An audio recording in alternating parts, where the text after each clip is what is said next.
Hey everybody, it's Rod Giltaco with the Canadian Coalition for Firearm Rights. Thanks for watching this video. It's going to be a conversational video, as I mentioned with the other ones, non-scripted. I just want to take a couple minutes and update you guys on what's going on. So, customarily, I start the video by thanking everyone who stepped forward in advance and risking their $40 or their donation above and beyond that, and has stepped up to risk their time to volunteer, because without those people, I wouldn't be making this message and we wouldn't be doing any of the exciting stuff that we're doing, which I'm going to update you in this video. It's some exciting stuff going on. So those people, they deserve extra credit because they didn't sit on the sidelines. I saw one comment, well, you know, they're a new organization, I don't know, you know, they seem to have some good people around, but I'm going to sit back and wait and see what they do. Well, if everybody sat back and waited to see what we would do, we wouldn't be doing anything, right? Because we need people to help and we need money to do stuff. So anyway, if you're sitting on the sidelines and that's your thought process, I understand that thought process. It's not that I don't understand it, but risk the $40 and become a member, or risk whatever for family membership or a business membership. I assure you, we've got a lot of exciting things and we've done a lot so far. Now, one of the other comments I'd like to address while I go through this update is someone else left a comment. This is a particularly ignorant individual that said, well, what exactly have you guys done? Which is interesting, and it just shows that people don't understand. And when I say ignorant, I don't mean ignorant in a negative way. I mean ignorant in they have no idea, right? They have no idea what it takes or what it's taken for us to get this far, right? It's a tremendous amount of work. So let me give you an example. For one, you guys should be receiving your membership cards. Some people have received them already. It's my understanding they went out yesterday or the day before yesterday. So at the worst case scenario, you'll be receiving it around Tuesday of this week. Just to get those cards together, here, I want to give you an example. We have a membership database with thousands of names in there, obviously, right? Our web guy, one of the directors of the organization, Serge Lechapelle, had to write a script from scratch to pull data out of this database and fill it into and bring all these values into certain areas of certain cells of an Excel spreadsheet, just to send that to the printer to have these things printed. And it was a lot of work for him because you have two disparate types of databases and you had to do this by hand and of course try to work full time. And if you know Serge, the guy works like all night long. So it's not like he has all kinds of free time. He's sitting there with his feet up looking for something to do. All of us work full time. So anyway, so again, Serge, one of my personal heroes. So all that information goes to the printers. We had to get someone to design the cards.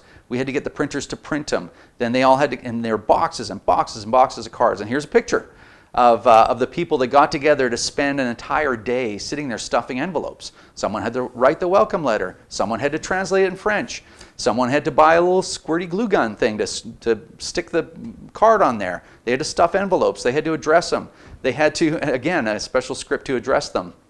And then they had to postmark all of them and take them to the post office just so people could get their membership cards. So I think for a member, you know, you're like, yeah, I paid my $40, now I got my card, big deal. What have you guys done? It's an incredible amount of work. So let's talk about, so those cards are on the way. And you know, I'm not trying to say, oh yeah, you owe all these people anything, but they're volunteers, right? So that's, I think, the most significant thing that I'm trying to highlight here. So anyway, our location shoot for our first public service announcement is December the 22nd. It's finally here. We've got vehicles, we got actors, we got all kinds of stuff, and so we're going to be shooting that. Just to let you know what's involved in the first PSA, we have a location shoot on the 22nd. Then I'm going to edit this one myself just to save money, and I'll edit. I got to do 3 videos, even just for one PSA. I'll explain that in a second, but I'll probably do that over the Christmas break because I'll have a little bit of time to do that. So basically, we'll have a 15-second PSA, which will be the commercial that we're going to pay to air. Then there'll be a 1-minute version when should people be curious about that, and they go to the website and they say, well, what is this thing? Is that really true? And there'll be a 1-minute version of the same PSA, except with all the law and maybe even some case precedent, stuff like that in it. And then, of course, we have a welcome video that's got to be done as well. So I'll have to do actually 3 videos to get that first PSA out. So right now I'm about 2 weeks behind schedule. I know I promised to have it done in 60 days. I'm gonna push that a little bit, unfortunately. So my apologies for that, but we're hoping to have that aired and actually being disseminated first week of January. That's the goal. So that'll be really exciting. Next thing, public service announcement number 2 is already in scripting. We already have the idea and what we're going to need and resource-wise. One thing I'm going to ask again for a volunteer, I really need someone that is good with Adobe After Effects. So if anybody out there is good with that, even if you work on that stuff and you're like, I don't want to work on my time off, please step forward and help us out. I'm probably looking at about 10 hours of work every 2 months. You know, so if you can possibly scrape up that time, it would be really helpful. So if you know anyone that knows Adobe After Effects really well, really need that. So PSA 2, I'm hoping will be out and being disseminated, you know, paying for airtime and all that stuff sometime in at the end of February.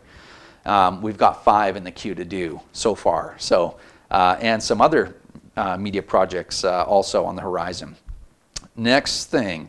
Brochures are on the way. So there's a reiteration, like a revising going on with the brochure. Should be printed, I don't know, maybe in the next couple of weeks we should have brochures out there. The other thing is we have business reply cards. So if you have a gun store or you have a manufacturing business or something like that, please let us know if you would be willing to put a CCFR business reply card into the box as a product that you ship out. That would be really helpful, and we can provide those. We have those as well. Now, last but not least for this particular update, we did a press release on the throne speech, and I think the throne speech scared a lot of people because gun control was mentioned in there. We've been in touch with, through intermediaries with members of the government, the new majority government, and it's our understanding that the gun control thing is not a priority right now. So in the throne speech, they're going to mention stuff. In the letter to new ministers, they're going to mention what the platform is. We haven't seen actual movement on doing anything. And it seems like the government has their hands full on a couple of other issues, as we all well know. So hopefully gun control can wait for a few months. If not, maybe a year. That'd be nice too. We have some events planned in Ottawa. We have a trip to Ottawa planned as well.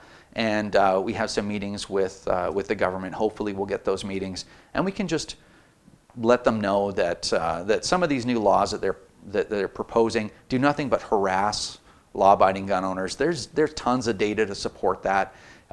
These measures don't have any effect on public safety, and hopefully they'll give us the audience to try to make our case. And if not, the CCFR's mandate in the aggregate anyway is to take it to the people, and we're going to continue to do that as well. So don't panic on the throne speech. Don't panic, you know, no matter what you hear, unless someone says we're formulating a bill or here's a bill and here's a number attached to it. That's when you can start screaming from the towers. And it's not that we're complacent. We just simply don't have the people, the budget, or the energy to chase everyone all the time. So we're doing the best that we can as efficiently as we can.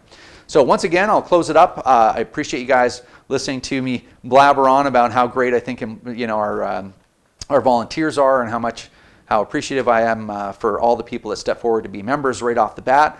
But if you're sitting there on the sidelines and you're considering the CCFR, we'd love to have your help. Go ahead and become a member. You can do that online at firearmrights.ca. And feel free to reach out to us if there's anything you can do to help us or anything we can do to help you. Thanks, and we will see you next time.